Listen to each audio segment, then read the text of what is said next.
Today I am going to show you how to schedule Instagram post on your PC.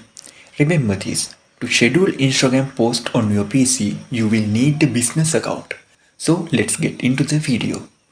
First, you need to go to the Meta Business homepage. Here on the Meta Business Suite homepage. So here you can see the content you have posted on Facebook or Instagram. To create a post, click on Create Post option in here. Make sure your Instagram account is selected for the post. Then add your photo or video. You can upload your post directly from your desktop. After uploading your media, you can see a preview on the right side. If you want, you can add any necessary details to your post. Now let's schedule your post. Turn on the schedule option in here. Choose the date and time you want your post to go live. Once you have set the time, simply click schedule. There you go. Your post is now scheduled on Instagram.